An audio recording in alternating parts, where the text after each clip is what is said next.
안녕하세요. 저는 용인에 있는 상용고등학교 2학년에 재학 중인 역사 동아리 아람반 부장 정찬우입니다. 오늘은 5월 5일 어린이날입니다. 저는 원래 어린이날이 휴일이기도 하고 1차 지필평가가 끝난 직후라서 쉬려고 했습니다. 그런데 요즘 제가 속해 있는 역사 동아리에서 일제 잔재 탐구 활동을 하며 위안부 문제를 함께 공부하면서 위안부 문제에 대해 많은 관심이 생기기 시작했습니다. 그래서 이 자리에 나오게 되었습니다.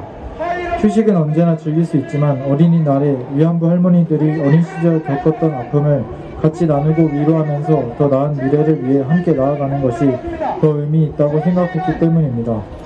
사실 이 말을 하고 있는 지금 많이 떨립니다.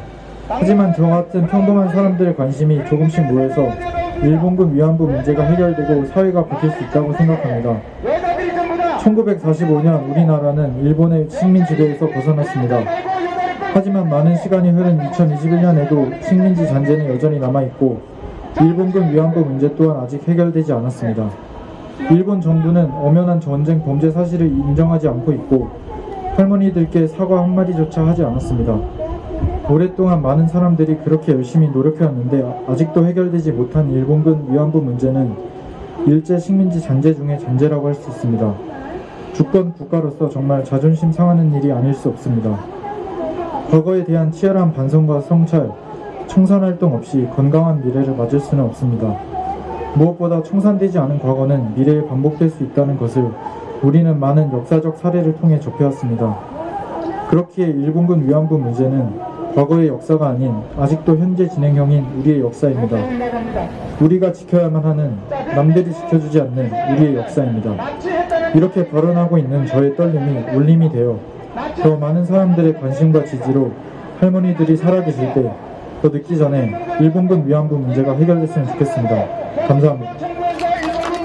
안녕하세요. 저도 똑같이 상영고에서 경기도 용인에서 수혜집회에 함께하고자 역사동아리 아람반 2학년인 황도영입니다. 합니다. 오늘은 어린이날입니다. 아직 어른이 되지 못한 어른들의 도움이 손길과 보호가 필요한 어린아이들의 행복을 도모하고 기원하는 기념일입니다. 어린이날은 어른들이 아이들의 성장을 지켜보며 엇나가거나 낙오되지 않게 꿈과 희망을 심어주고 따스한 손길로 보호해주며 아이들이 미래 사회의 주역으로 자라날 수 있는 의지를 심어주고자 지정한 날입니다. 하지만 과거 일본의 식민 권력은 이러한 보호의 대상인 어린이들을 포함한 식민지 여성을 동원하여 성노예로 만들었습니다.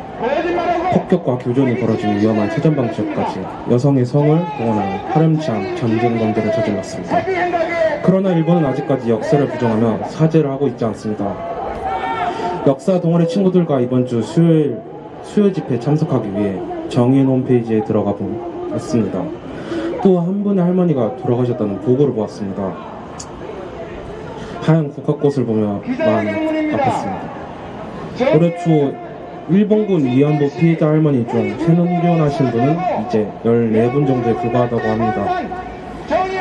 결자 해지라는 말이 있습니다. 일본은 더 늦기 전에 전쟁 범죄를 인정하고 사죄를 해야 합니다. 시간이 많이 남지 않습니다. 할머니들이 주신 이 기회의 시간에 일본군 위안부 문제가 신속히 잘 해결될 수 있기를 기원합니다. 그때까지 우리 함께 기억하고 문제를 해결하여 정의를 바로 세우기 위해 노력합시다. 안녕하십니까. 일본군 위안부 문제 해결을 위한 춘천시 청소년 자발적 결사체 날갯짓 소속 성수고등학교 3학년 김민수입니다. 1991년 8월 14일 김학순 할머니께서는 일본군 위안부의 만행과 실상을 세상에 알리셨습니다. 그 이후 많은 노력이 있었지만 일본군 위안부 문제는 아직도 끝나지 않은 역사가 되었습니다. 점점 시간은 흘러갑니다. 시간이 흘러갈수록 일본군 위안부 문제는 잊혀져 갈 것입니다. 그러나 우리는 멈춰서는 안 됩니다. 잊어서도 안 됩니다. 끊임없이 요구해야 합니다. 일본군 위안부 문제를 해결하기 위해 필요한 공식 사죄, 법적 배상, 진실 규명, 전쟁 범죄 인정, 책임자 처벌, 할머니들의 명예와 인권을 우리는 기억하고 요구해야 합니다. 또한 일본 교과서 내의 역사 왜곡 또한 바로 잡혀야 할 것입니다. 일본군 위안부 문제는 아직 해결되지 않은 역사입니다. 그렇기에 일본 정부는 아직도 정치적, 외교적인 공작을 펼쳐옵니다. 그리고 우리가 일본군 위안부 문제를 잊어올 때까지 기다리고 있다는 사실을 우리는 잊지 말아야 합니다. 작년 10월 일본은 베를린시에 대한 압박과 공작을 통해 베를린시에 설치된 평화의 소녀상을 철거시키려 했습니다. 하버드 램지어 교수의 엉터리 논문 또한 일본 공작의 일종입니다.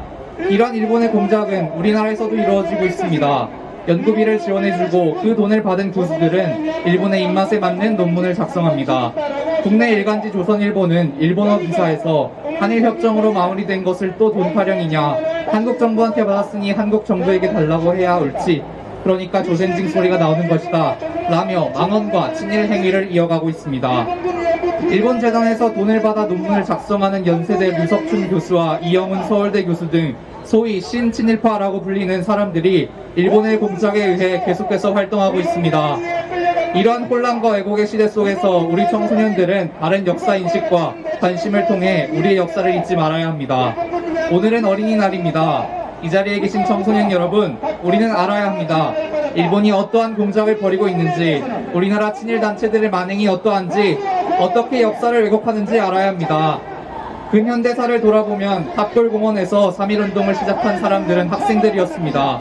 일제에 맞섰던 광주 학생 항일운동은 3.1운동 이후 가장 큰 규모의 대규모 시위였습니다. 4.19 혁명의 도화선이 된 김주열 학생 또한 고등학생이었습니다. 4.19 혁명의 주체 또한 학생들이었습니다. 부마항쟁, 5.18, 6월 민주항쟁 모두 학생들이 주도하였습니다. 학생들은 힘을 가지고 있습니다. 한국 현대사의 흐름을 주도하고 우리나라의 민주주의를 쟁취하였습니다. 이 자리에 계신 학생 여러분, 우리는 힘을 가지고 있다는 것을 잊지 말아야 합니다. 그 힘은 기억하는 것에서부터 시작될 것입니다. 학생은 사회적 약자, 객체가 아니라 사회적 주체로서 목소리 내야 합니다. 그리고 이 자리에 계신 어른분들께 말씀드립니다. 청소년을 하나의 사회적 주체로서 믿고 지지해 주시기 바랍니다. 작은 날갯짓이 커다란 태풍을 일으키는 것처럼 우리의 작은 목소리들이 일본의 역사 왜곡을 막고 진실을 지키는 커다란 힘이 될 것입니다. 감사합니다. 정말 감사합니다. 매번 놀랍고 청년 학생들의 발언을 들을 때마다 가슴이 벅찹니다.